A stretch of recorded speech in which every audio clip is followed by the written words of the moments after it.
in between other things. So we will go ahead and get started. There's our alert that we are being live streamed. Today's meeting is really pretty straightforward because we're up against this statutory December requirement to publish a report of any recommendations we have arrived at. Just to reground everybody, we're really going to focus this initial report, our end of December report, on offering any place we can offer specific recommendations for changes. We think that's around a couple of definitions. We're going to talk through those with everybody to see if we can indeed come to agreement on improved language there that we think warrants going forward. If there are additional definitions that anybody thinks we can get through, we welcome that. And otherwise, this December report is really going to lay out the work we have ahead of us. So part of our time today is then going to be spent looking back at that list we all identified on our last call to start doing a few things, to identify what sequencing, if anything, makes sense to prioritize certain discussions ahead of others, and what type of learning, what type of information, expertise, or additional stakeholder input we're going to want to gather as we approach those. So that is the plan for today, is to go through a couple of definitions, including definitions of disabilities and qualified individual under ADA and CADA and any recommended changes, and then talk about any other federal changes. Before I kick us off into some reflections of the last meeting, does anybody have any questions about what we're hoping to accomplish today?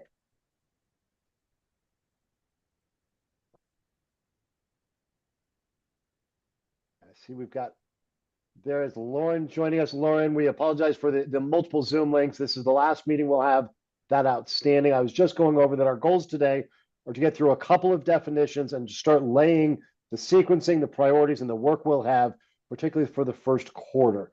What I want to do, though, first is we're going to go around the full group, and I'm curious to hear folks' reflections on that last call when we tried to narrow in on some priority topics. And you should have received those by email, but would love anybody's reflections on either the topics we identified or the conversations we were able to have. I will, just as I do at the start of every meeting, remind folks that we ask that folks do not use the chat. It can become distracting, particularly for those using screen readers. And when you speak, if you would introduce yourself so those not on screen know who is speaking. And Ian, you once again have the privilege of being top left on my screen. I don't know what Zoom is doing to you, or maybe it's just the blessing you get. But I'm going to start with Ian, and then I'll go to Tom. I would love just your reflections on the conversation we had last time and some of the topics that got sent around as the priorities coming out of that. Oh, all right. Thanks, Barrick. Ian Kalmanowitz, and I guess thanks for whatever good fortune I guess I get to go first every time. I think that my reflection, in looking at the list of these priority topics, I think a lot of these are I think a lot of these are fairly simple in terms of consideration for us in terms of what may need to be done. Execution is going to be a little bit different, I think. I'm looking just at the list in general, and having looked at it earlier this morning, I feel like uniform standards for exhaustion is a fairly straightforward thing to do and shouldn't be very difficult at all. I think about that in terms of the experience I had, working on amending the employment section of CADA 2 years ago to change the exhaustion deadline. That there was almost no pushback from any interested groups in terms of getting that change made. And so I think like that should be a fairly straightforward change if that's something we look to do. Education, on the other hand, well, I think it's a very straightforward, idea that, hey, we need more education. We need better education for business owners, for local governments, for individuals. I feel like implementing the education is probably a much heavier lift than some of the other things that we're talking about here. And I think that's the case for a lot of the items that we identified, that they appear to me to be things that would be really simple to put into place, but really difficult to execute well. I think that's a great point, Ian, and I appreciate you raising that. As we get into talking about prioritizing and sequencing things, I think it's also important for us to have some conversation on each topic about what the scope of our role is, because we are really charged with the rewrite of CADA, and to the extent education is necessary, I think we should be prepared to weigh in both on, is there a component that needs to be included in the rewrite, or is it specifically a separate section of recommendations of how this gets communicated out after the fact? So I appreciate you raising that. I'm going to go to Tom Wheaton and then Alana. Thank you. This is Tom Wheaton. Thank you, Barrick. Excuse me. I think I was struck by, and I took a note to what Andrew's point was at our last meeting on the part 8 of CADA being omitted in some of the discussions. So to me, I think that is something we wanted to make sure it was on the list. Besides that, I think the list was very thorough from our last meeting. I think we are in a good place as far as naming topics that we would want to touch of some sort, because I think that's the goal of this December immediate need. And so for me, I don't really have any other changes as far as what we had from our 2 weeks ago. Great, thanks. Alana and then Tom Aker. Thanks. Yeah. Honestly, I'd agree with what's been said so far. That overall, I'm really happy with everything. And I was really encouraged in the last couple meetings with, I think we've done a good job of really identifying some low-hanging fruit that we should be able to knock out pretty quickly. I think that's going to be a nice way for us to build some good momentum as we head into the new year and everything. Agreed. And you guys may be making the December meeting a little easier than we anticipated. I've got a feeling we'll make up for it come the spring when we're digging into some of these meatier issues. Tom Aker and then Andrew Montoya, please. This is Tom Aker. Thank you. I don't have anything else to add. I guess only a question is, would we want to prioritize the priorities to kind of say which ones we need to hit first that we think are more important than some of the others? That's the only thing I'd like to see different. Yeah, absolutely. And I think that's what we're hoping to spend some time on today, Tom. So I appreciate you raising that. Andrew Montoya and then Lauren, and Andrew has sent around a definition. I did get that in the inbox, Andrew, and we will share that and probably ask you to read through it as well as when we get to that. But your reflections on our last conversation and or the list of priorities. Yeah, thank you, Barrick. This is Andrew Montoya. I think I'd really just echo Ian and both of the Toms.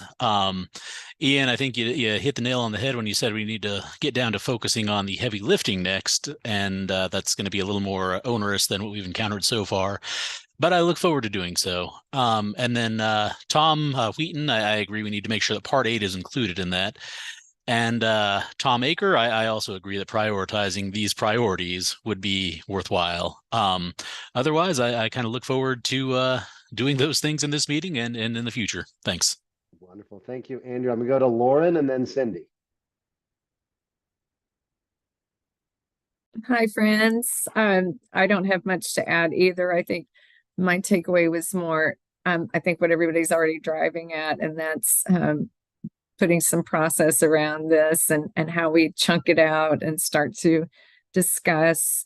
I would like to be able to take things back to the business community and get their input and bring that back to you when we start to chunk that out and prioritize and get down into those details. But yeah, full steam ahead. Thank you.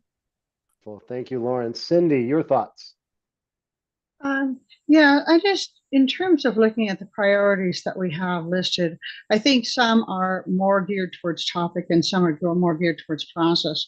And so just to explain what I mean, we have accountability measures.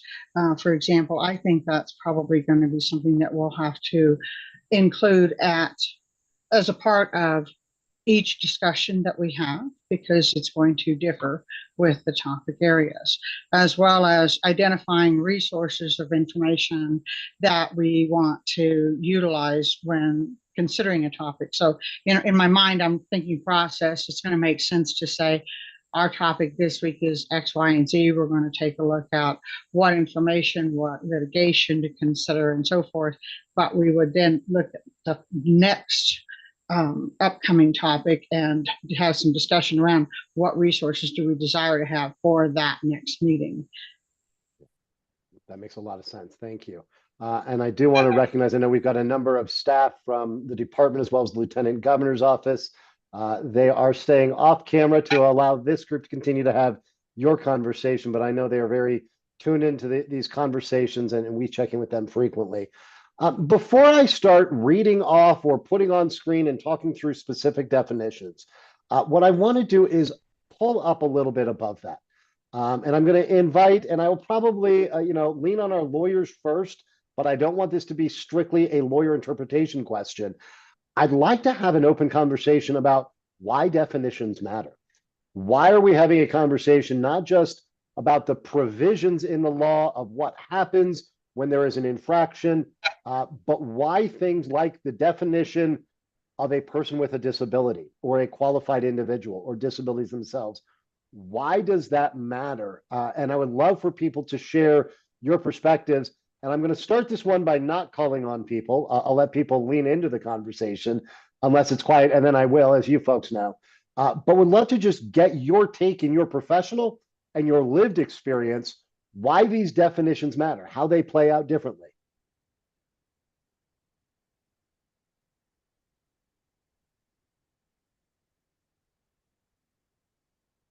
Andrew, jump in, and Ian, you're going to escape because now Andrew is in my top corner. You're welcome, Ian. No, thank you. And first, I want to start off by saying I think I may have misspoke at one of our earlier meetings when I indicated that there was not a definition of qualified individual with a disability in the ADA. What I meant to say is there's not a definition of individual with a disability. There is a definition of disability, and of course, individual is a person. And so you look at a person and determine whether they have a substantial limitation on a major life activity, which is what the definition of disability is. If they do, then they're a person with a disability, but that's not a defined term in the ADA as individual disability. So just to correct my potential misstatement earlier there. With respect to why definitions matter, though, I think that that's a perfect example of why. Under both federal and state law, disability is a substantial limitation on a major life activity. Well, you put that definition in the hands of lawyers, and we start saying, well, what is a substantial versus not substantial? What is a major life activity versus a minor life activity? And, really getting into the weeds a lot on what these definitions mean. And that can be critically important when, for example, someone is contesting whether the individual actually has a disability or not. To take that one step further, when you're talking about disability, there's also the law also applies to people who are regarded as having a disability, even if they don't in fact have a disability. So let's say that an individual looks at someone, an entity looks at someone and says, oh, you look like you have a disability, or you seem to have a disability based on my interactions with you, but that person doesn't actually have a disability, and that entity discriminates anyway. That's still against the law. So this is one of those kind of unique areas where the definitions really do matter, because even if you don't have a disability, you still might be the victim of disability discrimination. Really interesting point. I saw a lot of raised eyebrows. Who else wants to lean in on this? Why does either the definition of what a person, who is a person with a disability, as well as a qualified individual, how does that play out for the person with the disability? How does that play out for the business? What does that look like when we're talking about the requirements that the law places on folks?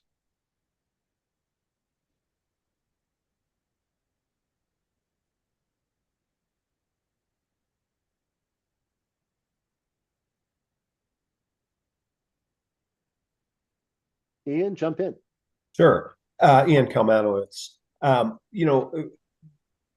The definitions are important, kind of following on what Andrew had to say. But first off, the definitions are overly complicated in that they're made up of a number of different parts, right? Like a qualified individual with a disability is an individual with a disability who can perform the essential functions of the job with or without a reasonable accommodation. And so that then breaks down into, an individual as a person, a disability is an impairment that substantially limits one or more major life activities and major bodily functions. Like Andrew said, then we get into what's the definition of a substantial limitation. What's a major life activity? What's a major bodily function? Those things are all complicated. And of course, leave it to legislators and lawyers to not give us an easy way of dealing with this. One of the things that I think is important with these definitions, and it is in the context of the regarded as prong that Andrew brought up, which is you may be somebody who is mistakenly perceived as having a disability, or that the limitations that you do have because of a disability that you have are mistakenly perceived by whoever you're interacting with. That could be the whether it's, for example, an amputee who somebody looks at and says, well, there's no way that this person could do this job because they're missing part of a limb, or somebody who has, some sort of, intellectual or developmental disability, that the employer or the place of public accommodation mistakenly perceives as being more or less severe than it is. And that is, I think, is particularly important when we're dealing with, what I've called in the past, I think, invisible disabilities or disabilities that aren't evident.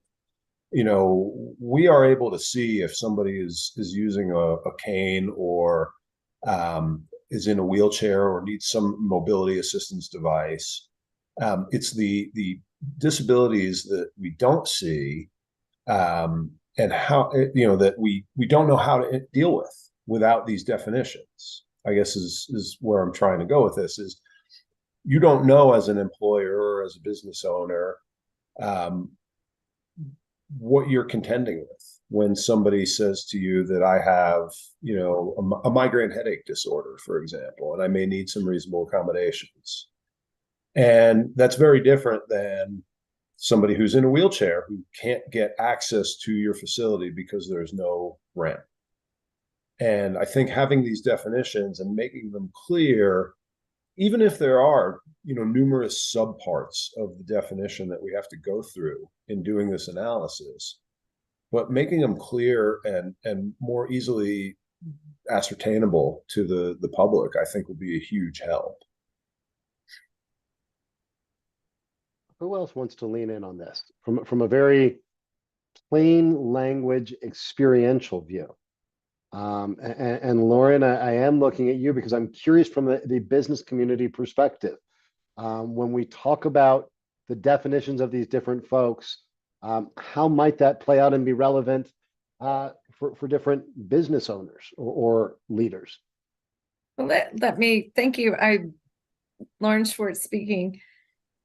I think I have to lean in from a personal perspective and coming from some of our previous conversations about ageism and in the statute, the 40-year-old cutoff that I think we all might have been surprised by that age for whatever reason.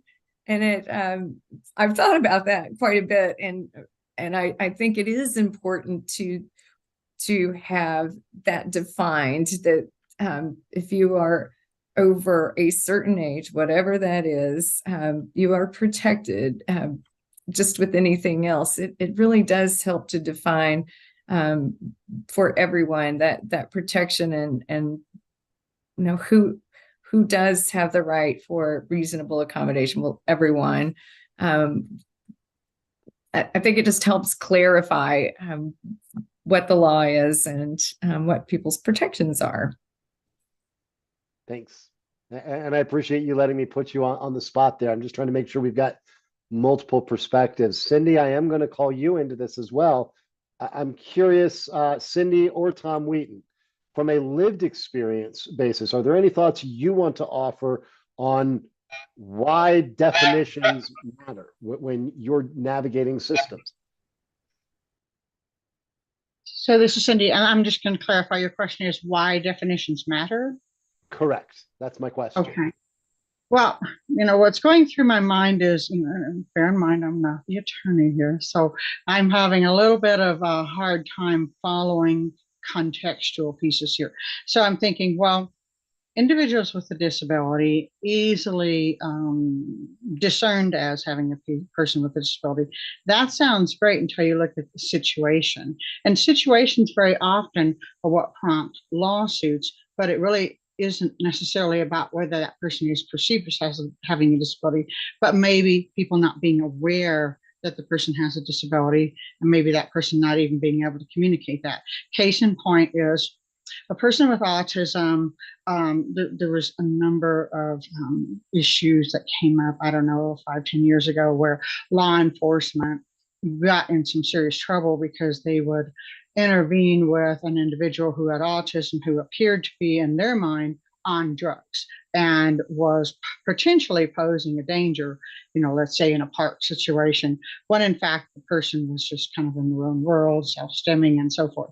So in my mind, I'm trying to think, well, is the issue here just to say, a person who has a disability, someone who appears to, or are we looking at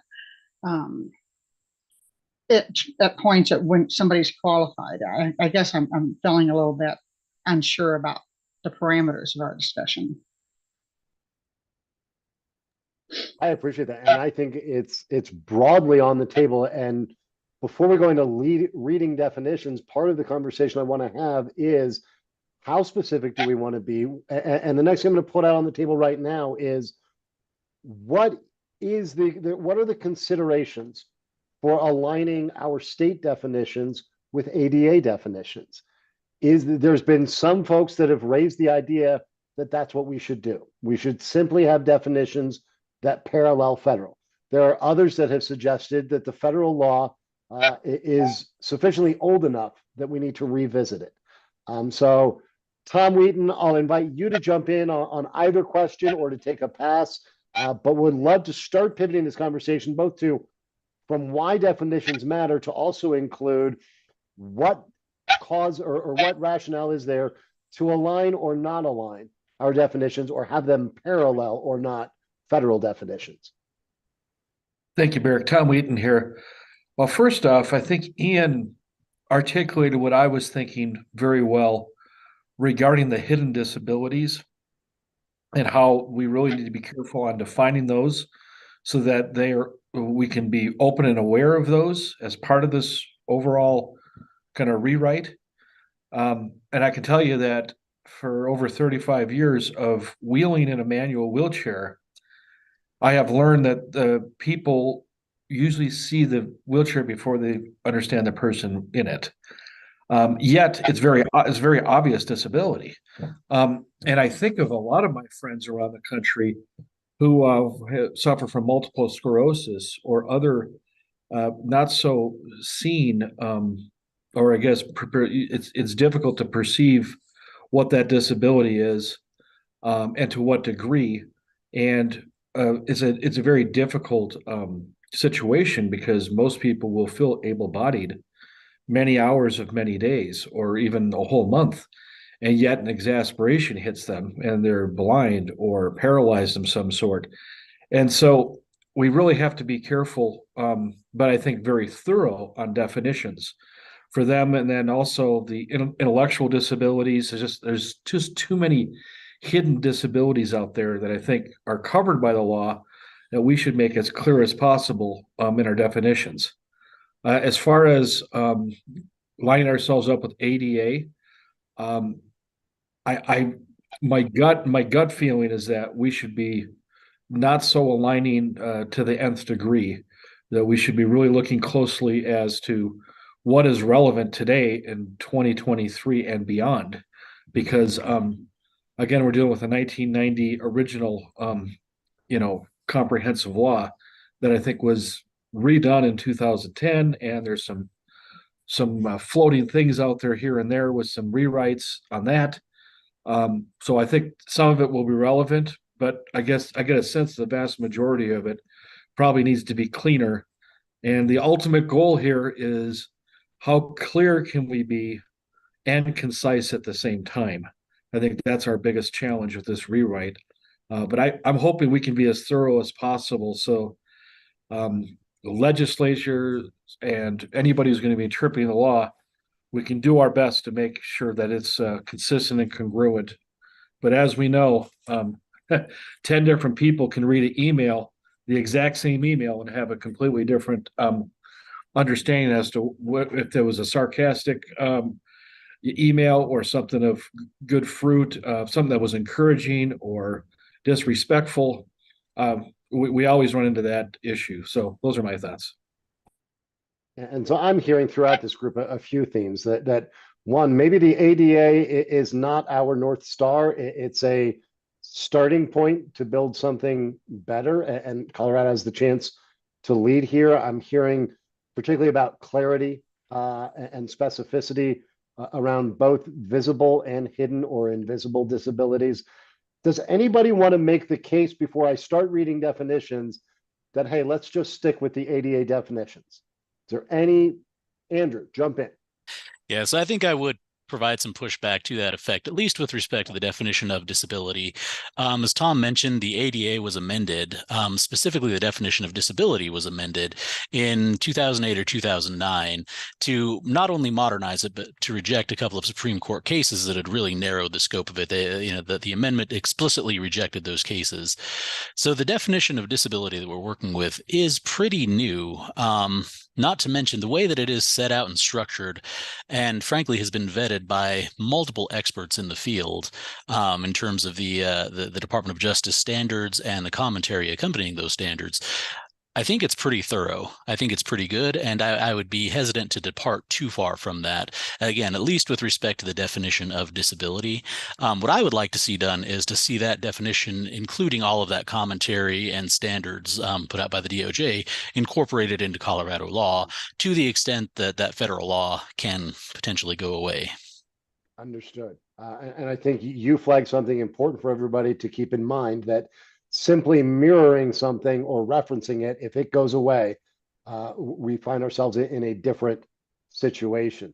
I'm going to go to Tom Aker, and then I'm going to go straight into this definition. I have a question for the attorneys. Yeah. How much can we, I'm going to use the word, not disregard, but if we don't follow federal law, but does that cause an issue from your standpoint if we're trying to defend something? Or should we be including what's in federal law, but add to it or modernize the federal law to where we're still following the federal law? Jump in, Andrew, and then I'll go to Ian. All right, thank you. So yeah, this is Andrew. I think there might be some danger with simply skipping over federal law and doing our own thing, to the extent that we're then potentially creating law that is different than federal law. It would be creating a whole separate set of standards. To the extent that someone wanted to bring a lawsuit, they would then have to meet not only the federal standard if they wanted to bring a federal claim, but the state standard to bring the state claim. As I was talking about earlier with the definition of disability alone, and as Ian touched on as well, you put some of those words in the hands of lawyers and you get some squirrely things happening. So you got to be kind of careful of what words you choose, even if you're going to be varying. Given that, and given the expertise that exists already at the federal level, again, with respect to the definition of disability alone, I've got other feelings about other definitions.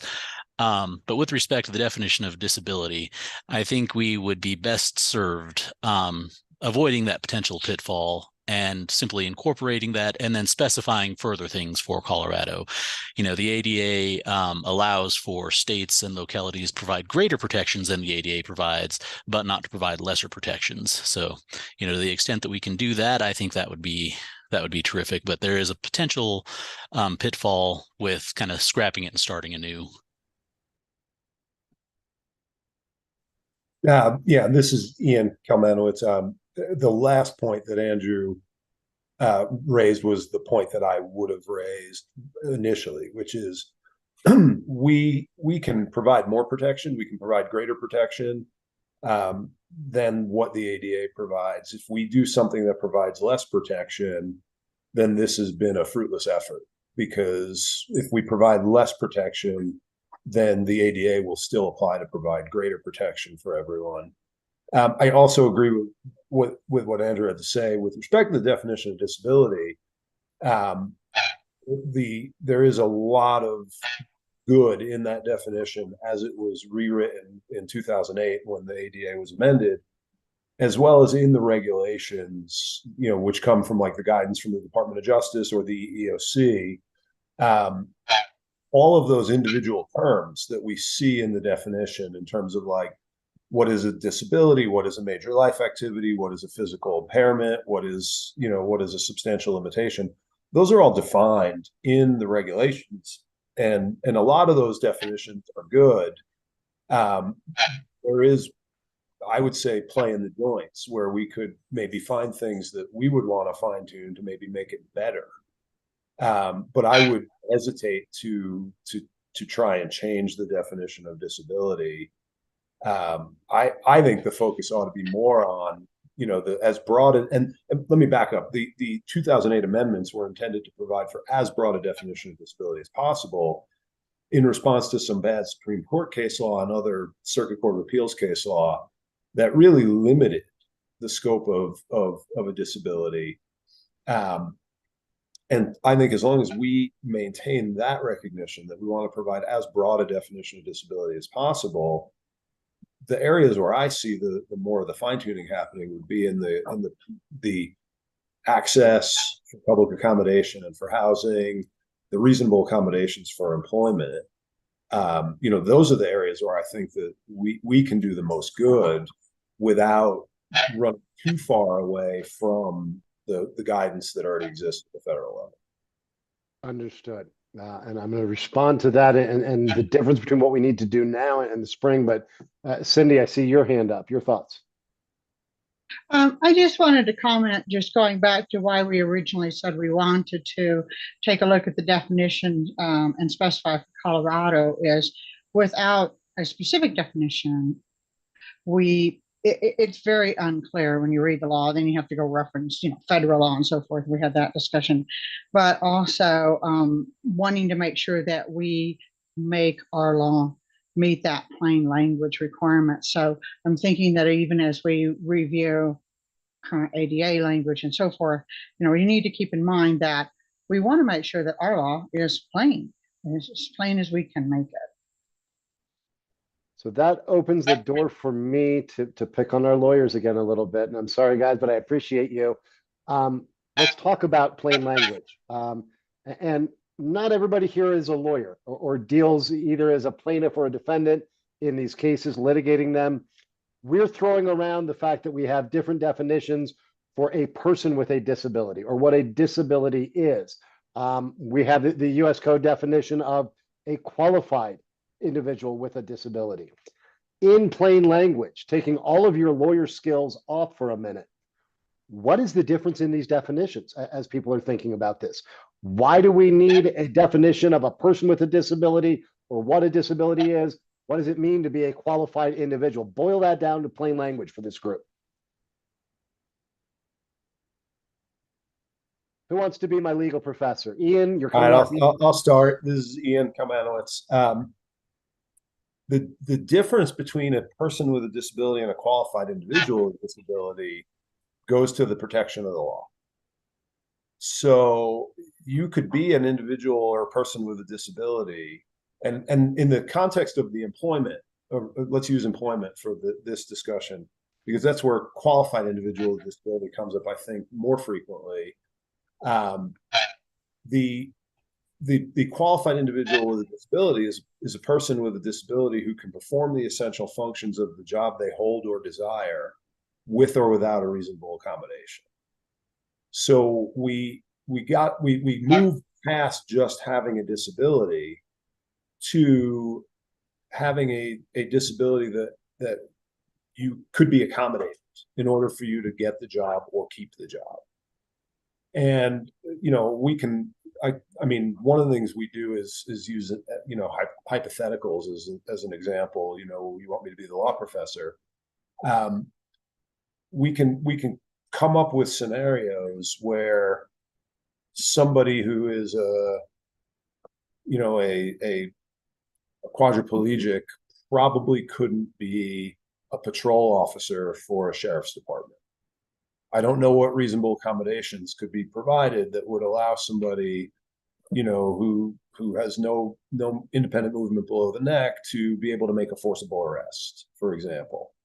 That is where we go from beyond just you're a person with a disability to are you a qualified individual with disability, which is how do we use this law to provide you with those accommodations that you need to get that equal opportunity.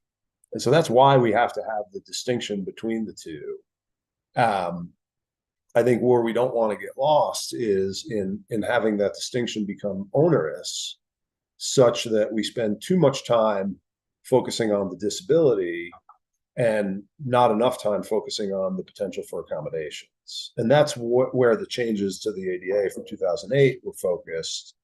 And, that's where I think our focus ought to be as well, is less on, legislating who is and who is not a person with disability, and more on legislating how do we accommodate those individuals with disability, prevent them from being subjected to discrimination because of the disabilities, and ensure that they have equal opportunity and access. Yeah. Thank you, Ian. So part of what we may do, we'll be making recommendations, hopefully this month, around some definitions. We're going to dig in a lot in January and going forward to some of these more complex issues, Ian, as you allude to, where the definitions come into play and what the reality and the real life rationale and need for these is. There's probably also going to be a need for some plain English, plain language educational materials that some of the folks in the business community and in others who are subject to this have flagged the desire to understand that makes it easier for them to be clear instead of trying to navigate a lot of legalese in some of these. But I'm going to pick up, Ian, on where you were and see if we can't dig right in on the definition of a qualified individual with a disability. And Andrew, you were good enough to send this around or over to me. I'm going to put it on screen. I know that isn't accessible for everybody. So Andrew, I'm also going to ask you to read it if you would. And this is from 42 US code on the definition of a qualified individual with a disability. All right, excuse me. Thank you, Barrick. This is Andrew. This is a definition of qualified individual with a disability that comes from Title II of the ADA. Title II deals with public entities, government agencies, that sort of thing. The term, I'll just go ahead and read it. The term qualified individual with a disability means an individual with a disability who, with or without reasonable modifications to rules, policies, or practices, the removal of architectural, communication, or transportation barriers, or the provision of auxiliary aids and services, meets the essential eligibility requirements for the receipt of services or the participation in programs or activities provided by a public entity.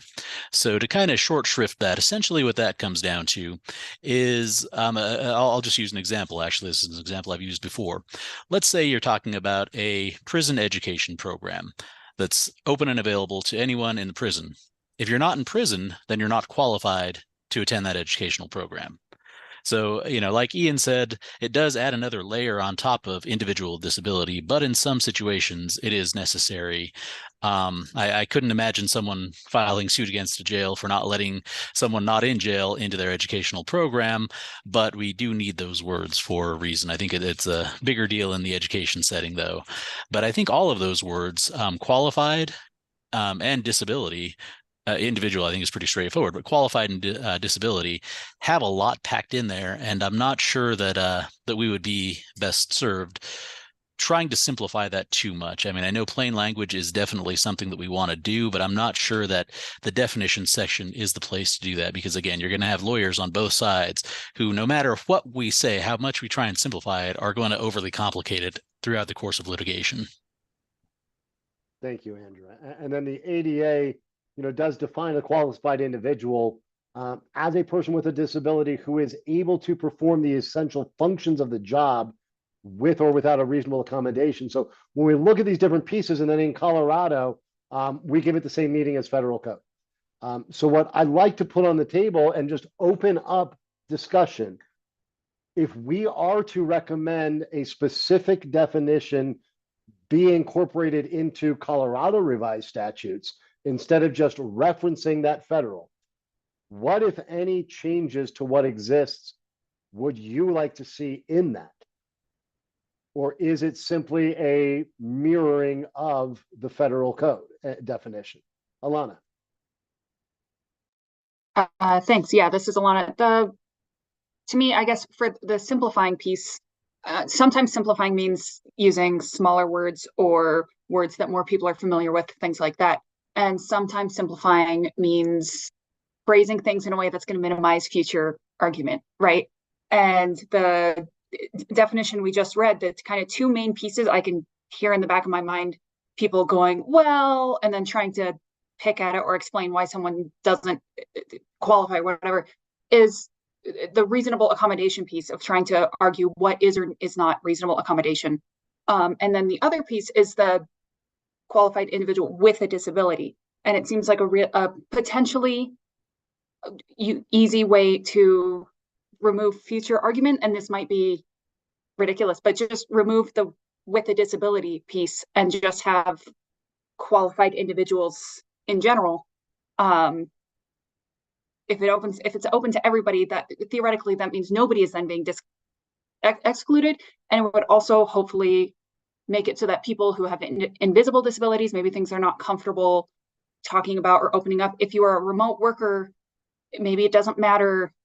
It doesn't actually matter if you use screen worker readers or something like that. If your employer doesn't need to know that, they just need to know that, hey, you need X amount of money to get software so that you can do your job. Or I don't have good examples, but the removing the need to argue about what constitutes enough of a disability or anything like that just seems like it could simplify things, I guess. This is where I get to pick on our lawyers, and I say pick on, I'm leaning on. What would the implications be of not naming a person with a disability in there, and as Alana floats, simply saying somebody who with or without these reasonable accommodations? What implications might there be for the protected classes or for their ability to seek relief? This is Ian. If I think it'd be, I mean, from a aspirational place, I think it would be wonderful. I think from an operational place, it would be a nightmare.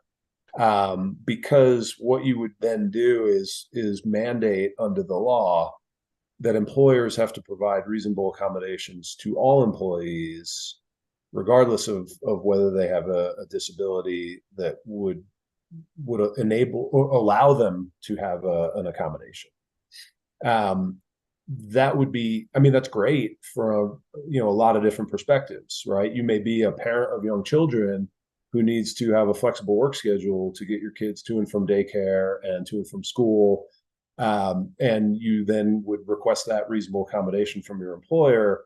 But if you work on a factory line, it's very difficult to accommodate your need to leave in the middle of your shift, and how are the widgets going to get assembled? So I like the idea from like my own personal and moral aspirational goals, but I could see that as just being a disaster for a business. I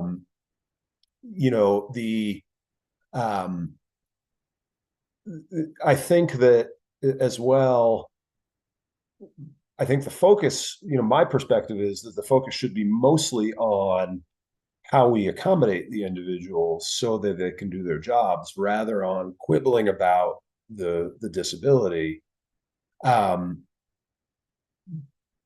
a variety of reasons, right? There are a lot of people who have disabilities that don't need accommodations. There are a lot of people who have disabilities that don't need accommodations until something happens to exacerbate a condition for them, and then they require an accommodation. I would rather focus on the accommodation portion, the access portion, the equal benefits and opportunities portion of this than on fighting over what is a disability. And that really is what those 2008 federal law amendments were intended to deal with. to just give you an example, what was happening prior to those amendments was the courts required the analysis of whether somebody was a qualified individual with this disability to be undertaken with the person's use of mitigating or ameliorative measures. So, for example, if you were bipolar and took medication to control your symptoms, the court required that you be looked at in your medicated state, not your unmedicated state, in order to determine if your bipolar disorder constitutes a disability. That's not really a fair way of approaching this, because sometimes the medications that people might have to take for mental health issues create their own disabling functions.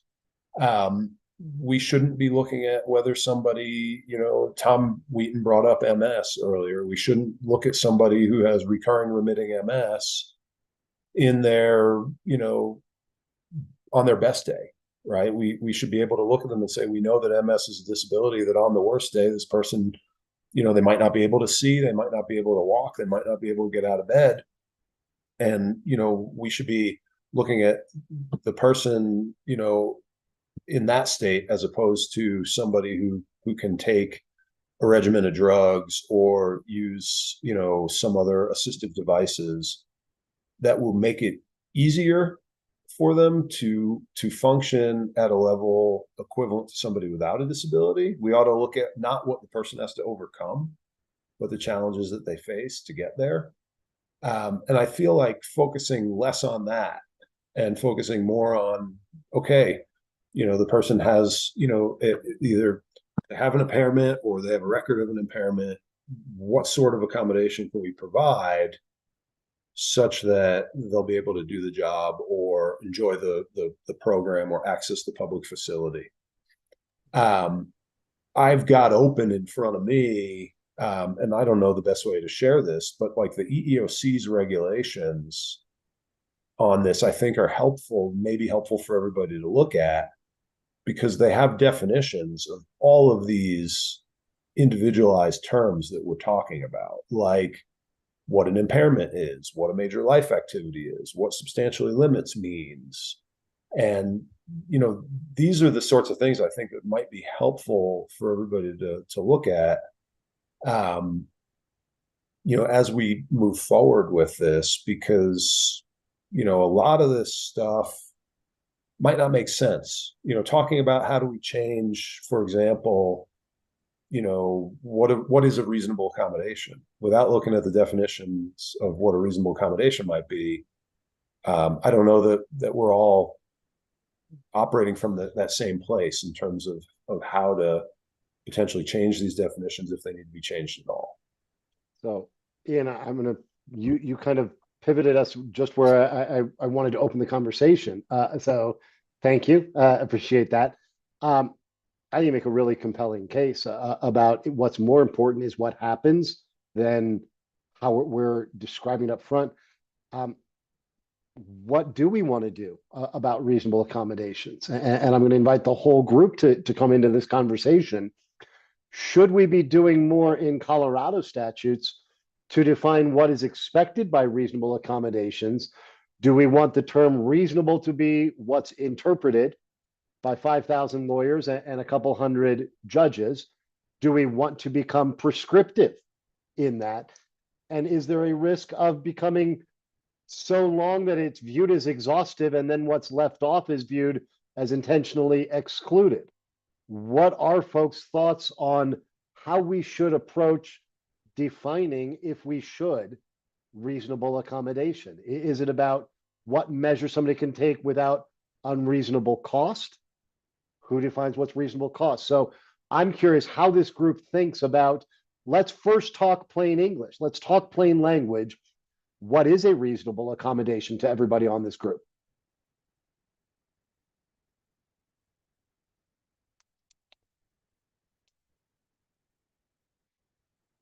This is where non-law Professor Barrick will start calling on people. I would just love to hear people's thoughts, gut reaction, not trying to rewrite kata.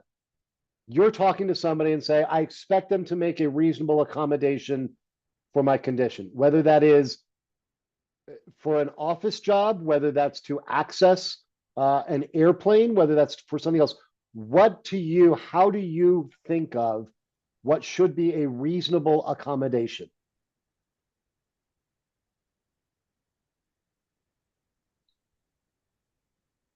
Andrew Montoya, and then I'm going to go to Tom Aker, to Cindy, and to Tom Wheaton. This is where I'm just going to start calling people in. And Alana, don't think you're getting away from it either.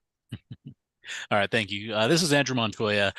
Taking off the lawyer cap for a moment, I think one of the most critical pieces of the ADA is its flexibility. So when you're talking about the term reasonable modification or reasonable accommodation, who knows what that means? Because it could mean just about anything under the sun. I mean, there are some limitations as far as the costs or the administrative burdens of providing accommodations.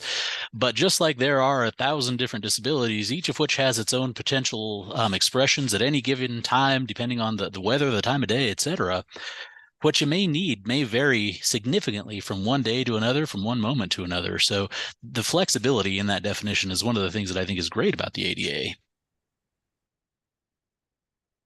Tom, and then Cindy. When I say somebody has the legal obligation to provide a reasonable accommodation, how do you think about a reasonable accommodation? That's an extremely tough one for me. I think just in general, because it depends on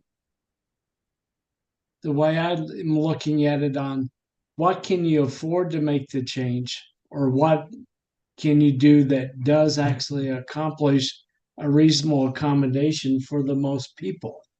Because it's going to be specific to the disability. What's reasonable to provide? What is a reasonable accommodation? So it's really tough in my mind to add a specific definition to it. Fair enough. Cindy, I'm going to ask you for your thoughts, and then Tom Wheaton, and then Alana, and then Lauren. Everybody's getting in on this one. When I say reasonable accommodation, what is that to you? So this is Cindy, and I'm going to be referencing, more folks that I work closely with is deaf, blind, et cetera. And a lot of times that reasonable accommodation comes, includes effective communication. And herein lies the problem that I see with the ADA. Is not so much the definition of the disability, but the definitions that they get into around, for example, effective communication can actually be limiting because the ADA is referencing federal law effective for all states. And I'll give you an example. Folks who are deafblind might utilize some type of an interpreter as a reasonable accommodation for going to a meeting, depending on what they were attempting to get from that meeting. But an accommodation that is referenced, and I might not be using the correct word when I say accommodation, but a means of effective communication that is required, referenced in the service provider and SSP.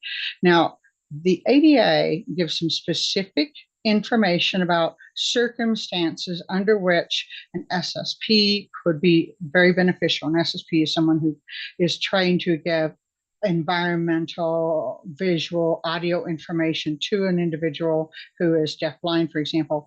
And that may include helping that person to travel from point A to point B.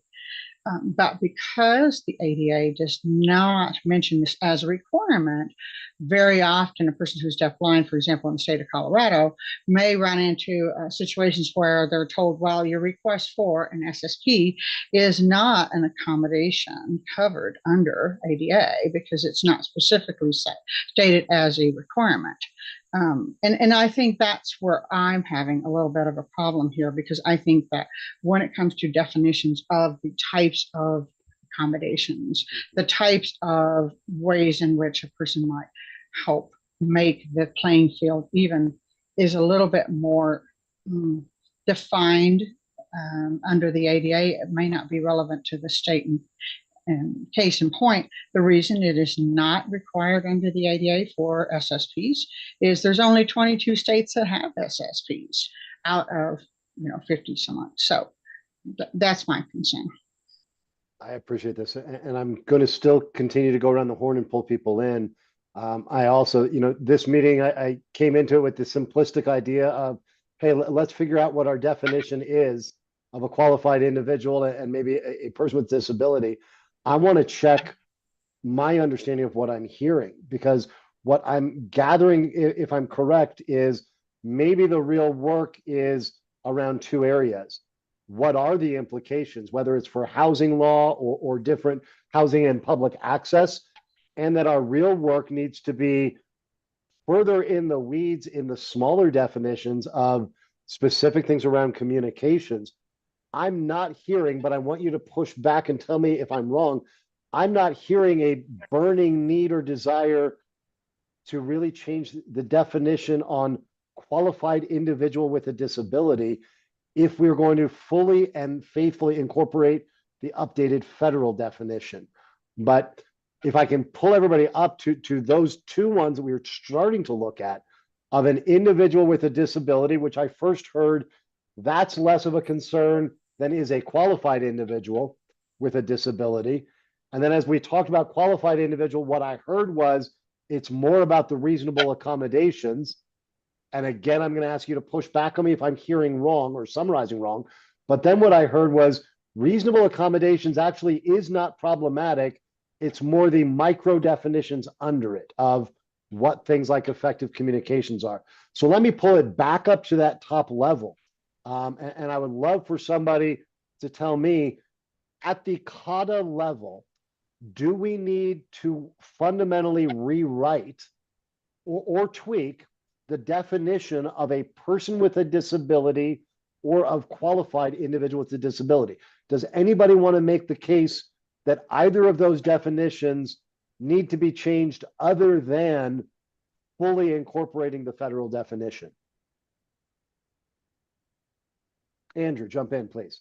All right, so I'm not sure that this is necessarily making that case, but I think what might be a way to approach this would be to incorporate the federal definition of disability, including all of the EEOC and DOJ guidance that goes into it, and then have a separate definition for qualified individual with a disability that essentially mirrors the Title I, the employment, and the Title II government entity NITs with respect to qualified. So again, the qualified for the essential functions of the job and qualified for the government program or service. Otherwise, I think that would do it and be fairly simple and straightforward.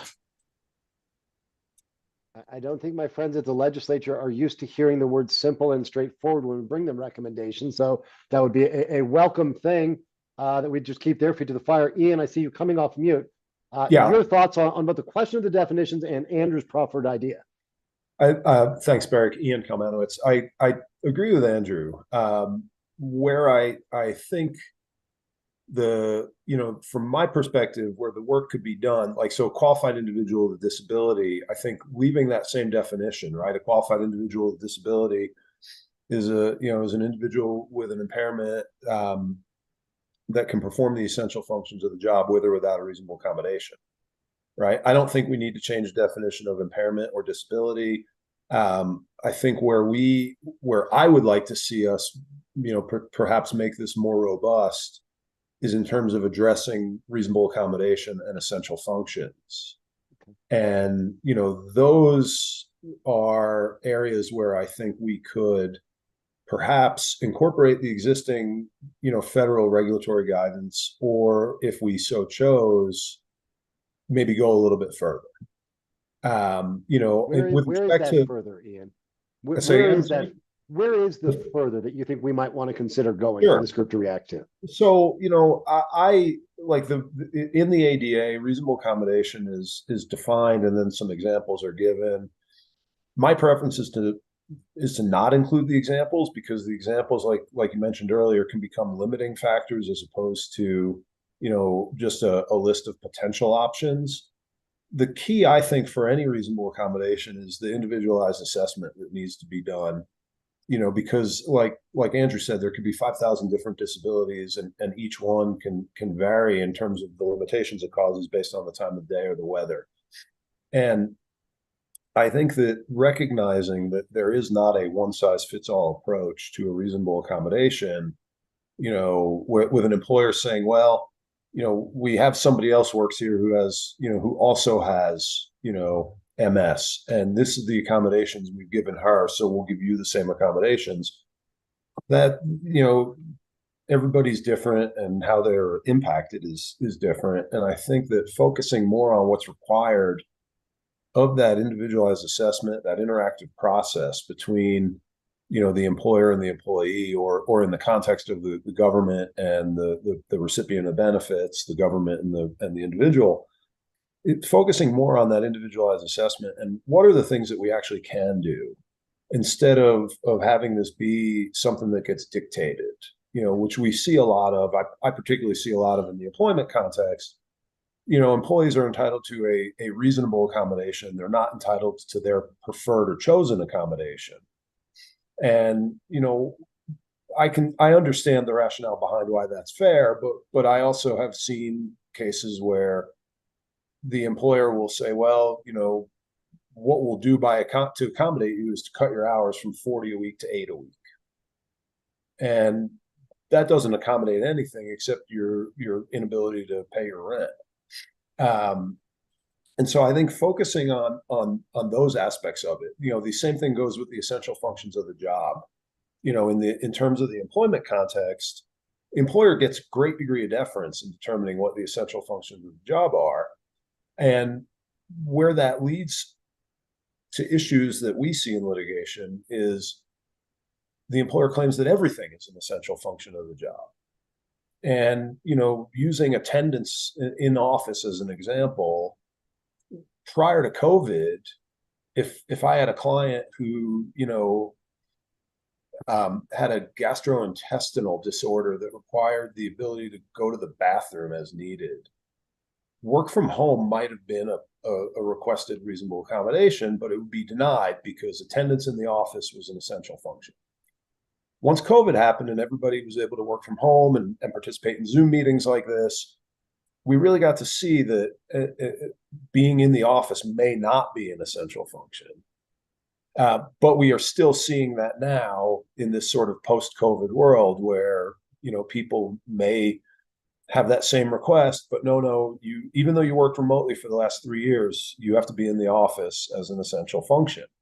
I think those are areas where I'd like to see, maybe some more work, by our committee in terms of, what I call the more robust protections. Is there a way that we can, address the reality of what the essential functions are for the individual, as opposed to, having it be a list that, after the employee asks for the accommodation, the list is generated, and lo and behold, you can no longer perform the essential functions because we've included something you've never done before as one. Thanks, Ian. I'm going to go to Tom. Ian, for transparency for this group, I have to disclose, as you brought that up, a year before COVID, I was diagnosed with Crohn's disease and went from 170 pounds to 120 in 2 weeks, spent months in the hospital, then lived with an ostomy. So the accommodations you're talking about are very real and most people don't see. I'm going to go to Tom, and then we'll want to open it up to other folks. I'm also probably going to pivot our agenda and take prioritization to some follow-on conversations. Tom Wheaton, I would love to get you in here, and I would love to get other folks' thoughts on how do we or do we not tackle this question of reasonable accommodations? Right. Well, this one, my reaction might be shocking to a few. Even before Ian had just shared the last few minutes, 2 words that came to my mind on a reasonable accommodation that I think we should really consider is minimal and basic. That the reasonable, whatever is kind of put into CADA, really should hit those baseline, get over the hump accommodations that are reasonable. What Ian was speaking to, like preferred accommodations, from my experience personally, that is kind of an advocacy, personal cultivation effort that in the workplace or whatever, I think needs to occur, separate and distinct from our work. I feel like that's the best way to go. That if this group works on that basic and minimal, reasonable accommodation, I'll give you an example. For every inch of height, you need a foot of ramp. That's the basic, minimal one. Now, ideally, I've always advocated with city officials and everything else, like, well, if the terrain and the drainage isn't necessary, perhaps we could have for every half inch, we have a full foot of ramp so that it's easier to get around. So to me, that's the preferred and most ideal way to feel like we're accommodated in a physical setting. But in terms of all the other stuff we're talking about with employment and physical, et cetera, I just feel like we need to, I think in fairness to all parties, particularly business owners, let's see if we can get to a basic and minimal, got to hit that point. And then anything else above that is kind of, sugar on top, and usually accomplished because an individual employee is savvy on working with, has kind of proven his or her worth in that work setting to say, okay, well, I've got a boss or ownership that's able to look deeper and make things even better. So again, I think with two separate things. Let's us work on the basic and minimal, and then allow that advocacy to move organically, hopefully in a positive way, because we know all relationships won't be, doing well. So those are just some thoughts I have to be more cut and dry that might allow us to get to consensus with some of these issues. And Tom, I want to make sure I'm understanding. When you talk about basic and minimal, are you suggesting that we actually define what those are, or that we state that a basic threshold must be met, or a minimal effort to accommodate must be met? I don't have an answer to that. That's fine. Yeah, those were feelings that were pretty strong as you brought this up about 15 minutes ago. No, I appreciate that. And Ian, I'm going to ask, if you don't mind, if you could shoot Carrie and me an email when you have a chance with some of that EEOC, because I think sharing some of those accommodations and examples and requirements back out may be helpful for this conversation. Other folks, who wants to lean in on where we as a state should be? And I appreciate Tom's point of making it fair and viable for all parties involved when it comes to legislating what is reasonable.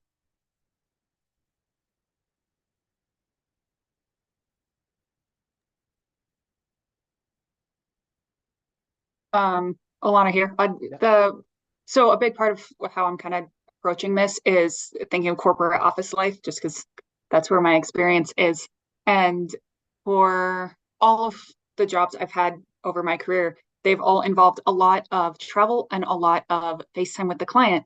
And consistently with a lot of the different managers I've had, a very big value they have espoused is FaceTime with the client, or optics, which generally involves, as an analyst, I had to be in the office at my desk before the client got there. Didn't matter how long, but the client had to see me there when they walked in, and they had to see me there when they walked out, regardless of how much I actually got done that day, how much work there was to do that day, whether they needed to talk to me at all. They needed to see me when they were walking in and walking out so that they knew I was working, which was that was a non-negotiable thing. I think just absolutely could not be, was sacrosanct until COVID hit, and all of a sudden, oh, well, that's fine. Traveling's actually really expensive. We can all work remote. Maybe you'll travel and see the client again sometime in the future. So especially in regards to reasonable accommodations, I think it's worth trying to make sure that people need to look at all options for what is reasonable, and not just what management is used to or comfortable with, if that makes sense. It does. Thank you.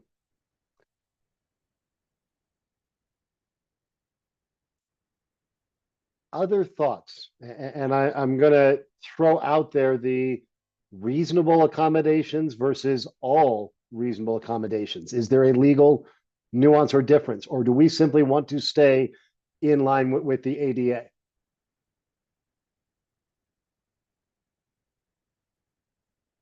Ian, jump in, please. Sure, Ian Kalmanowitz again. I think, the definition of what is a reasonable accommodation under the ADA itself is not a bad definition, okay, which is essentially making alterations or modifications that are necessary to allow for, either the equal opportunity at work or equal opportunity in places of public accommodation, that don't impose an undue hardship on the employer. And that's essentially a financial means test is the best way to describe it. What would be an undue hardship for a mom and pop, grocery store is not going to be an undue hardship for Walmart. We look at the resources of the employer involved. I don't see, a huge problem with that. Again, my focus is more on that this is not a one size fits all approach. And often what may be dictated by an employer under the guise of a reasonable accommodation is anything but. And that's where I'd like to be sure that whatever we do addresses that as a concern. I don't see a problem with the undue hardship analysis as it exists presently. It maybe there are some tweaks, as we work through this some more that we all agree on. Where I see the issue with the reasonable accommodation versus any accommodation, or again, I wasn't advocating for the employee to get his or her preferred accommodation. I just don't want the employee to get what's something that is labeled an accommodation that's anything but. That's where I want to make sure that we don't run into that issue because I currently see it now, and that's what I see in my practice. Cindy, you're back on camera. Did you have thoughts you wanted to lean in on? I did. This is Cindy. First of all, I like the idea of giving a little bit more robust definition to essential functions and to reasonable accommodations. I think employers and employees, in the example of employment, need a lot more specific guidance and perhaps even, a place to find some resources. I really, really worry about terms like minimal and basic. And I'll just give you an example. There was a company I worked for some years ago, had a little bit better vision. So I wanted magnification software to work on the computer to do a good part of my job. I ran a number of group homes and so forth. And the employer came back with, okay, we don't really need the software for this. What you can use a magnifier and hold it up to the display. They really thought that was far more reasonable, certainly much more cost effective. So I'm thinking that we need to be very, very careful about what we say and what our real intent is. Understood. Thank you. We are at quarter till. I'm going to ask something, a bit of a favor to all of you, or of all of you, excuse me. I don't feel like we have gotten as much, and for good reason. We haven't gotten the level of clarity that I think we need to be able to offer any recommendations. I'm wondering if we can work with all of you to find one more 60-minute block before the holidays to continue this conversation on some of these focus areas and things that we may be able to still elevate in addition to our work prioritizing. By show of hands, would anybody be opposed or absolutely closed to looking at schedules to see if we can't find that time? Seeing none and hoping it's not because I'm publicly shaming you over it, we will reach out to everybody by doodle and individually to see if we can find the additional hour. I just don't want to try to rush through something that's too important to be rushed like that. So what I am going to do is we will find that time. Carrie and I are going to clean up a lot of our notes today. This has been extremely helpful. It's interesting to me that it may not be the definitions we thought we needed to rewrite. We need to incorporate more fully, but this has surfaced some important new things that we need to address, like how these things are being interpreted and some of the further down the chain definitions, whether that's communications accommodations or others. What I will do is shift us for a brief conversation on the priorities and sequencing. I'm also going to just be very transparent. We're not going to get through that in a limited time. So what I'm going to do is work with Carrie to put together both an online survey and to make ourselves available for phone calls to talk through some of this prioritization and sequencing with all of you in whatever manner is easier for your schedule or for accessing it. But I'd like to pivot us for a minute to those topics we previously identified, and I'll read through them quickly, and we'd love to just get big picture thoughts people have on group these things together, make sure you address these first, or these are going to need to wait until down the road. But we started talking about things like utilizing plain, easy to understand language, the big issue of emotional distress, including quantifying damages and other considerations. We talked about what to do about caps and modernizing from these archaic 1991 figures, accountability measures, the need to incorporate education and accessible materials about this. More specific things like extending timelines or revisiting the different timelines for different causes of action, building burden onto approving entities, like building departments or code enforcement, the need for data resources and other state best practices. Big picture, without trying to rank these all right now, do people want to weigh in on which are the ones we've got to tackle first versus some that we may want to group together or push down after we've had other conversations? Andrew, jump in, please. And for everybody, as I said, we'll survey and reach out for one-on-one conversations as helpful. Yeah, thank you, Eric. This is Andrew Montoya. I think the number one thing for me and our constituency is focusing on emotional distress damages. That's something that began the legislation that ultimately led us here today. And that is a critical piece that we need to get incorporated into the statute so that people with disabilities can actually have some sort of relief if they do suffer disability discrimination. Thank you, Andrew. Others on priorities because they matter so much, priorities or sequencing because of a logic flow. Thoughts? Cindy? No, I'm sorry. That's quite all right. I just don't want to miss you. Ian, please. Following on Andrew prioritizing the emotional distress damages and making those available, I think it does logically follow to discuss caps as well, because presently it would do no good to make emotional distress damages available, but have them be within that $500 to $5,000 fine range that currently exists in the statute. And so that would be a recommendation from me, is because I think the two go hand in hand, that they be prioritized together, because it just makes sense to do so. And those things also are, I think, divorced from some of the more technical things we've been talking about in terms of definitions, in terms of standards, in terms of, potentially, strengthening, the existing federal protections to make Colorado a model. We can do all that, separately from a discussion about emotional distress and caps, because we don't have to get into any of the legal jargon, as it were. Fair enough. Thank you. I'm going to go around the horn and get everybody. I'll highlight. I'm going to go to Alana, Tom Aker, Lauren, Tom Wheaton. I also want to just note it's 12:50. In 5 minutes, I will open it up to public comment. If we have anybody from the public, I see we've got at least one person that who I'm not familiar with. If you're interested in offering comment, we'll come to it at that point. But I'll go to Alana, then Tom Aker, Tom Wheaton, and Lauren for just big picture thoughts you may have on sequencing or reactions, what you're hearing from Ian and Tom on that.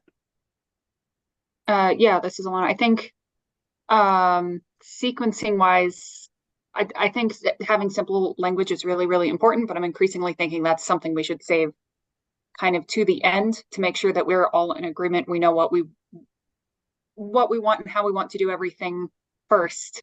And then similar to how you do a rough draft and then you go through and clean it up. It seems to me that the last step should be going back through any of the language we've chosen and saying, okay, where can we smooth this out, simplify it at the end, rather than trying to simplify first and then see where we're going second. Thanks a lot. So far, what I'm hearing is get us through the holidays, Barrick. Then let's get the really contentious stuff on the table, write it up really complicated, and then we'll simplify it. I'm going to go to Tom Aker, then Tom Wheaton, and Lauren. Well, this is Tom Aker. I was just going to add, just keep in mind that we want to make it simple and easy to understand as we're going through. But I agree with Alana, do it at the end, do the heavy lifting. But I think something else to make sure we keep in our minds is some of the accountability measures, and even looking at incorporating the Department of Justice standards for design. I think from a public standpoint or a public entity standpoint, someone's got to do the enforcement. We need to have some clear standards that we can incorporate into some of our rules and regs that we have to follow. Thank you, Tom. Other Tom, and then Lauren. Well, this is Tom Wheaton. A lot of the established standards or thresholds is Greek to me, quite honestly, and I would really like to personally get a handle on a lot of that stuff before we get into deep conversations. So sequencing for me, I'd love to be able to do a lot of homework personally over the holidays on that. If I could, get some more resources on that, because as we dive into the public to the emotional stress and everything else, I want to have as much context as I can before we dive into those conversations. I appreciate that. And we will have some dedicated conversations about what we need to bring for everybody to feel comfortable having informed conversations. Lauren, and then Cindy. Thanks. I don't have a priority preference, but I do think the more contentious conversation should come first in the process. Take your licks on the beginning. Appreciate that. Cindy, any thoughts on sequencing? Yeah, so this is Cindy. I mean, I like where we're going in terms of, trying to nail down definitions, and I agree that having kind of a rough draft and editing it down will be most helpful. But in terms of sequencing, I'm in agreement that I feel like talking about things like emotional distress and CAPS would be an area that we should look at, because it's not going to be dependent on the definition of disability and or looking at reasonable accommodations. But I agree. I think it's Tom that said, getting some more resources to review prior to that, being more prepared. I definitely would agree with that as well. Wonderful. We are at 5 till. I'm never going to hold everybody just because I put it on your calendar. What I will do is make a couple of asks and just share our next steps.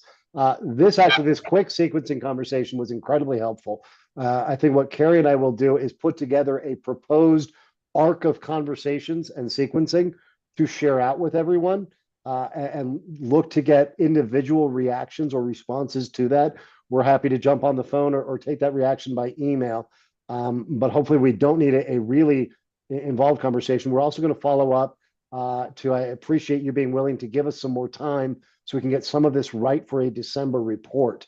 But other than that, is there anything? It looks like we do not have any members of the public. It's all state folks and the subcommittee. Is there any closing thoughts or additional thoughts folks would like to offer, reflecting back on this conversation we've had about definitions and which ones we do and don't need to dig into? Andrew, please. So this is Andrew Montoya. I'm going to start off first with a quick question, but then I'll get into the other thoughts. The question is, for this December report, who's actually authoring that, putting fingers to keyboards, that sort of thing? And then how are we going to get an opportunity to review that before it's sent off? The other thing that I noticed kind of in going through, today's meeting is we seem to be setting up almost a dichotomy between two things. So for one, on the one hand, we've been talking about plain language. On the other hand, we've been talking about thoroughness. Those don't necessarily play well together.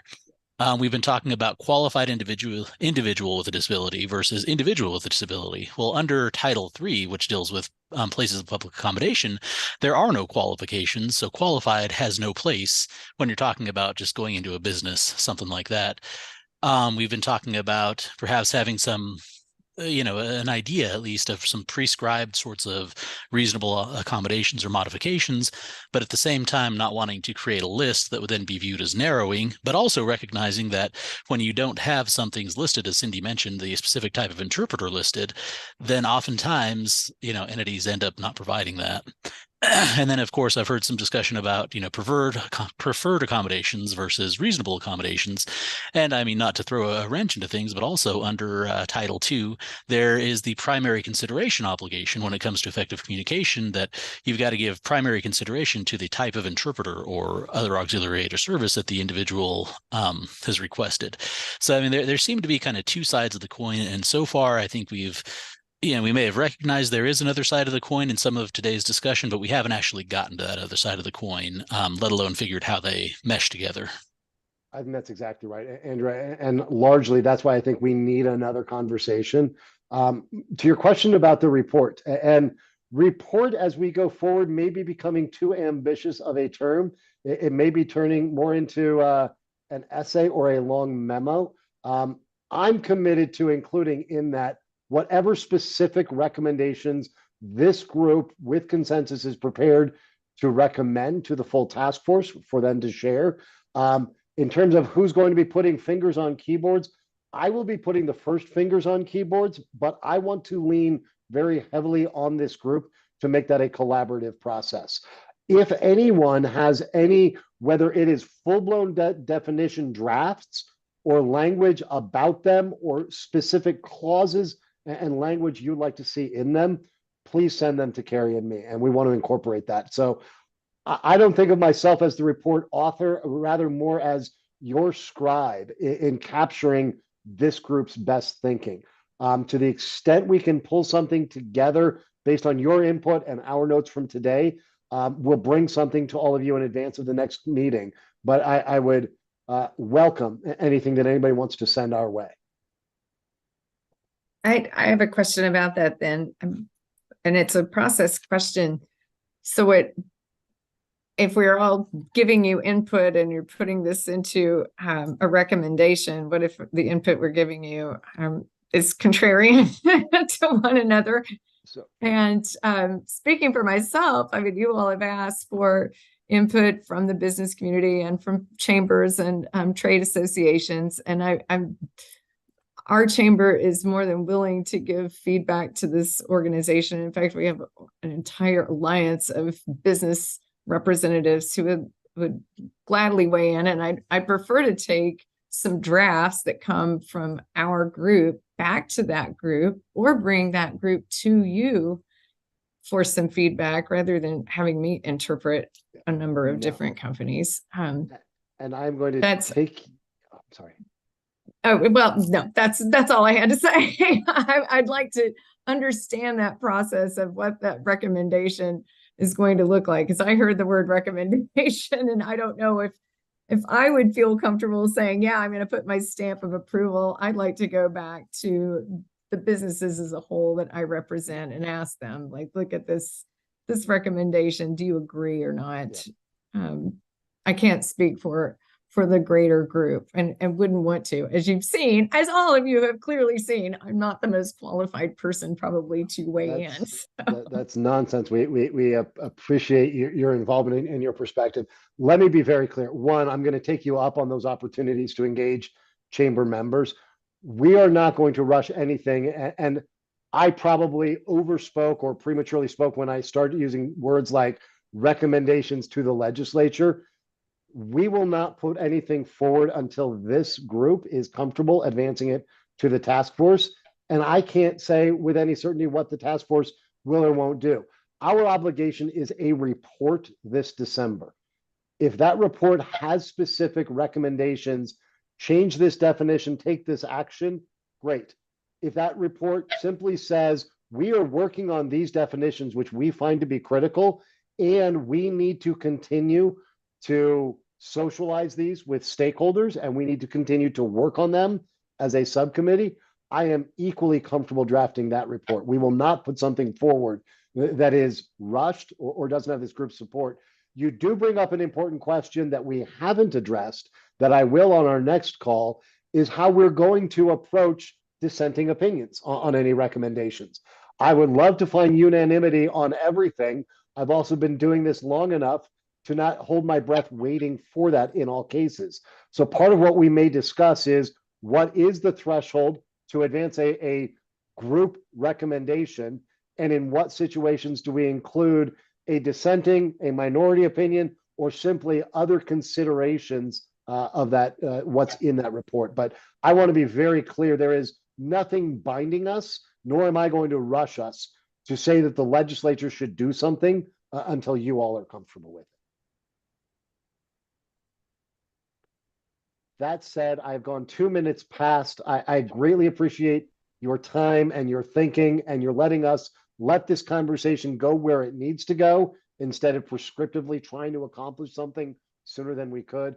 We will follow up with all of you over the next 24 hours to find another 60-minute block. We'll share some information in advance. And then if you have ideas, whether it's information from the EEOC in or others have information, draft language, please send it our way. But with that, my true thanks to all of you, and we'll be in touch by email shortly.